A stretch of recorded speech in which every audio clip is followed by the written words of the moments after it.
Suffering from dry, tired, irritated eyes? Don't let dry eyes win. Use Systane Pro. It hydrates, restores, and protects dry eyes for up to 12 hours. Systane Pro. Triple action dry eye relief. Ever felt defeated by cravings? You're not alone. Henry Meds is here to help support your weight management journey. Since I joined 4 months ago, I've lost 25 pounds and it has changed my life. Henry Meds' personalized compounded GLP-1 meds shipped to your door. Take back control with treatments designed to reduce appetite. Schedule a free online evaluation with a licensed provider at henrymeds.com/audio and get $100 off your first month. Results may vary. Not all patients are eligible. Compounded medications are not FDA approved. Consult a healthcare provider to determine if treatment is right for you.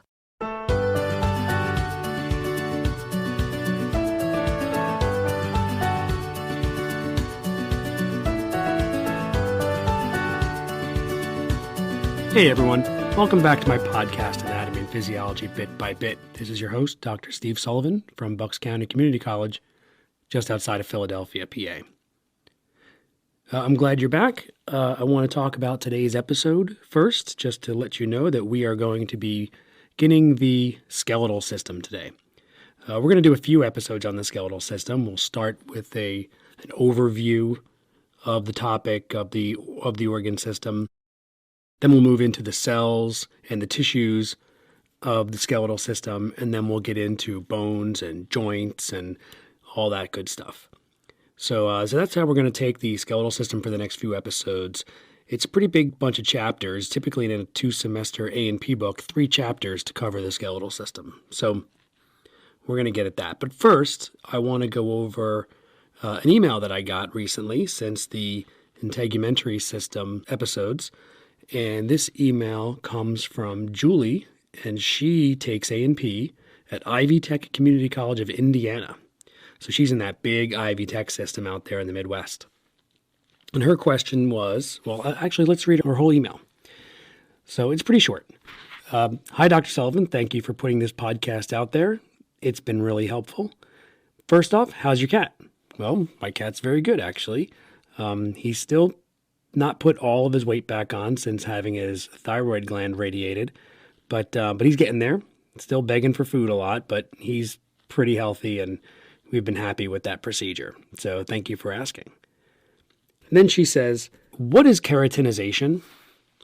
Well, that's a good question, because I don't really think that I covered that too deeply in the episodes on the integumentary system. So let's talk about that real quick.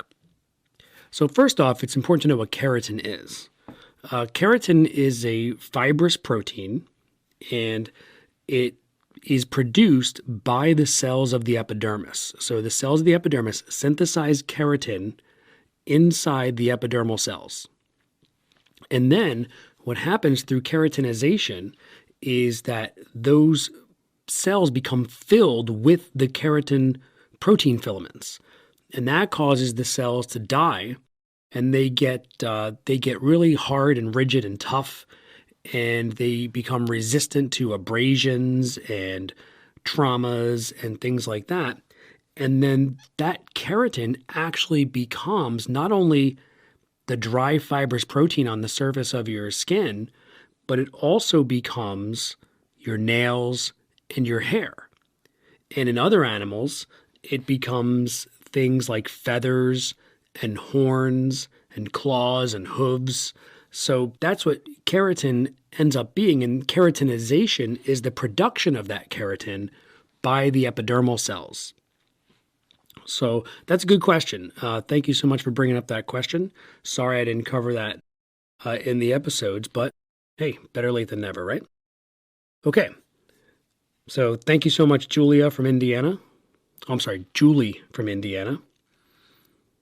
So I think that the next thing I want to mention is that appropriate for starting the skeletal system is recently we had a situation in my house where we had to address the skeletal system. And that came in the form of my older son, who is 13, fracturing his elbow snowboarding. So he had a small fracture of the medial epicondyle of his humerus, which basically, for those of you who don't know yet, that's the funny bone area. So that bone on the inside of your elbow, which we sometimes call the funny bone, That has a small fracture in it. So he needed to get a cast for about 4 weeks, and he's expected to be totally fine. It's a small fracture. It's stable, no moving parts, no surgery or anything like that needed. And since he's also a drummer, his orthopedist said he can begin drumming as soon as the cast is off so he can get back to his music. So, yeah, I've never fractured anything in all of my years, and I've done a lot of sports, and I've had back injuries, and I've had tendonitis in my shoulder and elbow and ankle, and I've had dislocated fingers and things like that. I've never fractured anything. So my 13-year-old beat me to the punch. But he's doing great, and he's going to be fine. Still has a cast on for now. So it's kind of interesting that we're starting the skeletal chapter. We're going to start off, like I said, with an overview of the skeletal system. I've pre-recorded some tight modules that I'm introducing here now, so you might notice a little bit of a difference in the way I'm talking and in the sound quality. I think it works out well because it really puts it in a tight little package. Okay, so why don't we go ahead and do that? Skeletal system. Here we go.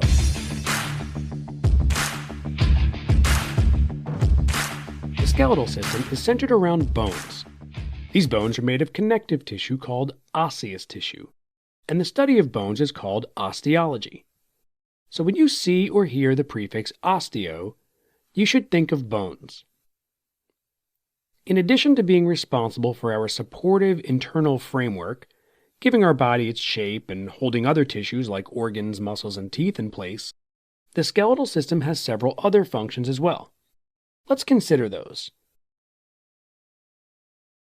It functions in protection. Think of the skull, which contains our brain and sense organs, or the vertebral column, where you'll find our spinal cord. The rib cage contains the heart and lungs, and the pelvis, which helps to protect our reproductive organs. And inside many of our bones is blood cell producing bone marrow. These organs and soft tissues are vital to our survival, and they're susceptible to injury in our daily lives. The hard matrix of osseous tissue makes it so our brain is always wearing its own helmet, and our internal organs have their very own armor. Many of our bones have skeletal muscles attached to them. When these muscles contract, the bones move in the places where they connect to other bones, which are called joints. The movement of those joints allows us to roam around the world as ambulatory beings. It also allows us to breathe, chew, and talk. Tiny bones in the ears vibrate in response to sound waves striking our eardrums. These vibrations cause waves of fluid in the ear's sense organs, and that allows us to perceive those vibrations as sound. The properties of osseous tissue are due in part to the presence of the minerals calcium and phosphorus. These minerals are not only utilized in the composition of osseous tissue, but are also important in the transmission of nerve signals, muscle contraction, and a component of our ATP, our body's energy currency. Calcium and phosphate can be released from the osseous tissue of our bones and into the bloodstream when needed, and they can be deposited back into the bones in times of excess. In a sense, the skeletal system stores these minerals for when our bodies need them. When the body's fluids get too acidic, meaning the pH is lower than the normal level of approximately 7.4, our proteins are in danger of denaturation. That means they lose their structure and function as their three-dimensional shapes begin to break down. Since phosphate is alkaline, its release buffers acids that may be building up in the body's fluids. Conversely, if the body's pH level gets too high, absorbing more phosphate pulls the alkaline from the blood, and that lowers the pH back toward normal. Bone marrow is the soft tissue found in between the osseous tissue on the inside of a bone. Red blood cells, white blood cells, and platelets, which are collectively known as the blood's formed elements, are all derived from stem cells found in the red bone marrow. Now, most bone marrow in children is red bone marrow, but in adults, much of that red bone marrow is converted to yellow bone marrow, which is comprised mostly of adipose tissue. The average adult human skeleton has 206 individual bones. Many of these bones are paired and found bilaterally, like the humerus of the upper arm or the femur of the thigh. Still others are found in even higher numbers. For example, there are 5 metacarpals in the palm of each hand, and 56 phalanges found in the fingers and toes. Children are born with more than 206 bones because some bones are separated into parts while we're still growing. Those parts eventually fuse together on our way to adulthood. The bones are divided into 2 divisions, the axial skeleton and the appendicular skeleton. The bones of the axial skeleton are found among the long center axis of the body and include the skull, spine, ribs, and sternum. The bones of the appendicular skeleton are found in our appendages, which are otherwise known as the pectoral girdle and upper limb, and the pelvic girdle and lower limb. The pectoral girdle is our shoulder region, and it consists of the scapula and the clavicle. The upper limb is the humerus of the upper arm, the radius and ulna of the forearm, the carpal bones of the wrist, the metacarpals of the hand, and the phalanges of the fingers. The pelvic girdle refers to the hip bone. The lower limb is the femur of the thigh, the patella of the kneecap, the tibia and fibula of the lower leg, the tarsals of the ankle, metatarsals of the foot, and the phalanges of the toes. Since osseous tissue is connective tissue, it consists of cells and an extracellular matrix. That extracellular matrix is made of collagen fibers and a hard, calcified ground substance. Let's discuss the cells first. There are 4 cells that can be found in osseous tissue. They are osteogenic cells, osteoblasts, osteocytes, and osteoclasts. Osteogenic cells are the stem cells of bones. They develop from embryonic mesenchyme, which is a gelatinous tissue that arises from the mesodermal germ layer during embryonic development. Osteogenic cells differentiate into osteoblasts. Osteoblasts are found beneath the periosteum and the endosteum. These are the cells that secrete the organic portion of the matrix of osseous tissue, which consists of collagen fibers and several protein-carbohydrate complexes, such as proteoglycans, glycosaminoglycans, and glycoproteins. This organic material makes up about 1/3 of the matrix of osseous tissue. The remaining 2/3 is the hard, crystallized, inorganic materials, most of which is a calcium phosphate salt called hydroxyapatite. This is what gives bones their sturdiness, so our bodies can remain upright against gravity and support all the soft tissues that attach to them. The organic component allows for flexibility, which makes bones strong without being brittle. The ability to bend a little means the bone doesn't fracture from the smallest amount of force applied from one side. Rather, the collagen fibers embedded in the hardened materials resist the tensile forces and hold the minerals together. Without the organic material, the bones could fracture from everyday activities like running or stepping off a high curb. And without the crystallized hydroxyapatite, bones would be too soft. They'd bend and bow from the simple weight bearing of being upright. Bombas makes the most comfortable socks, underwear, and T-shirts. Warning, Bombas are so absurdly comfortable you may throw out all your other clothes. Sorry, do we legally have to say that? No, this is just how I talk, and I really love my Bombas. They do feel that good. And they do good, too. One item purchased equals one item donated. To feel good and do good, go to bombas.com and use code AUDIO for 20% off your first purchase. That's BOMBAS.com and use code AUDIO at checkout. Ever felt defeated by cravings? You're not alone. Henry Meds is here to help support your weight management journey. Since I joined 4 months ago, I've lost 25 pounds and it has changed my life. Henry Med's personalized compounded GLP-1 meds shipped to your door. Take back control with treatments designed to reduce appetite. Schedule a free online evaluation with a licensed provider at henrymeds.com/audio and get $100 off your first month. Results may vary. Not all patients are eligible. Compounded medications are not FDA approved. Consult a healthcare provider to determine if treatment is right for you. As the osseous matrix hardens, the osteoblasts become trapped in their own secretions, at which time they develop into cells called osteocytes. Each osteocyte occupies a space within the osseous tissue called a lacuna. The plural of lacuna is pronounced lacunae.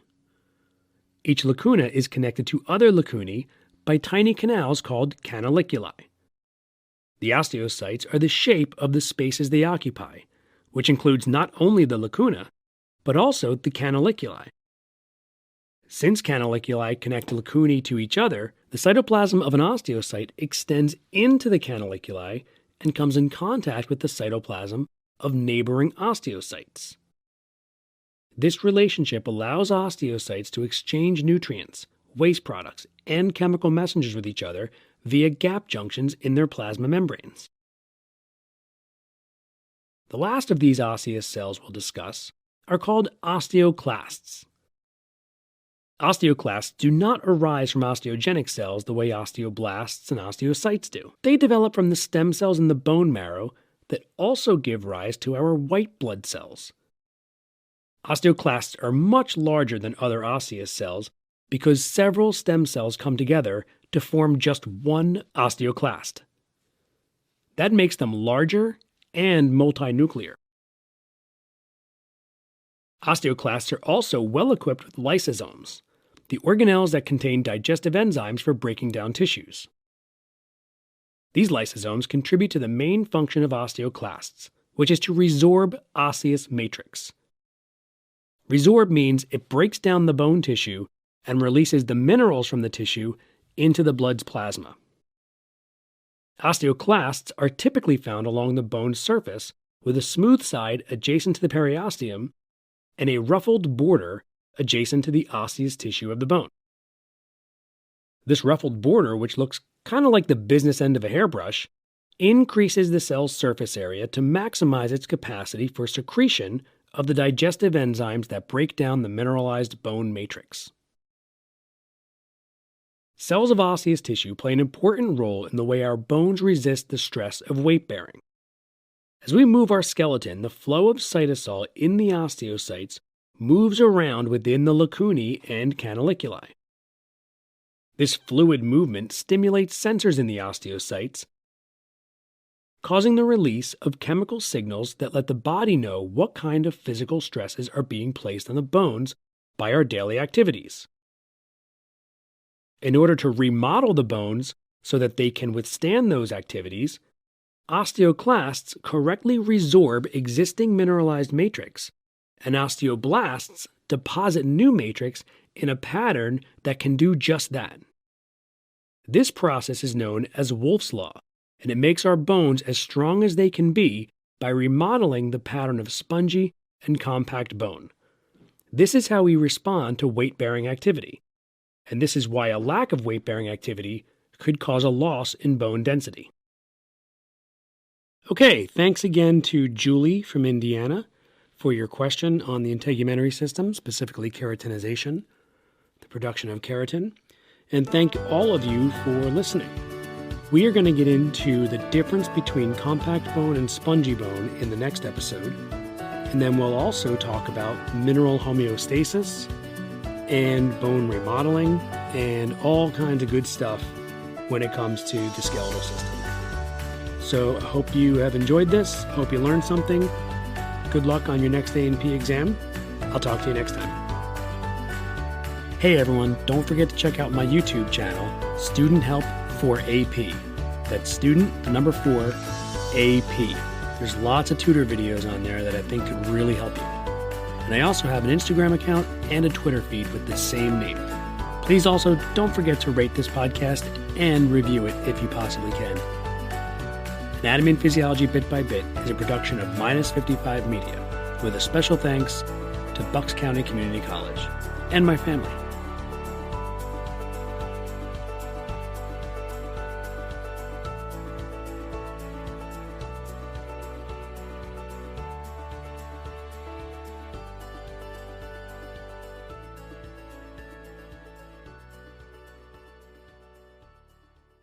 Ever felt defeated by cravings? You're not alone. Henry Meds is here to help support your weight management journey. Since I joined 4 months ago, I've lost 25 pounds and it has changed my life. Henry Meds' personalized compounded GLP-1 meds shipped to your door. Take back control with treatments designed to reduce appetite. Schedule a free online evaluation with a licensed provider at henrymeds.com/audio and get $100 off your first month. Results may vary. Not all patients are eligible. Compounded medications are not FDA approved. Consult a healthcare provider to determine if treatment is right for you.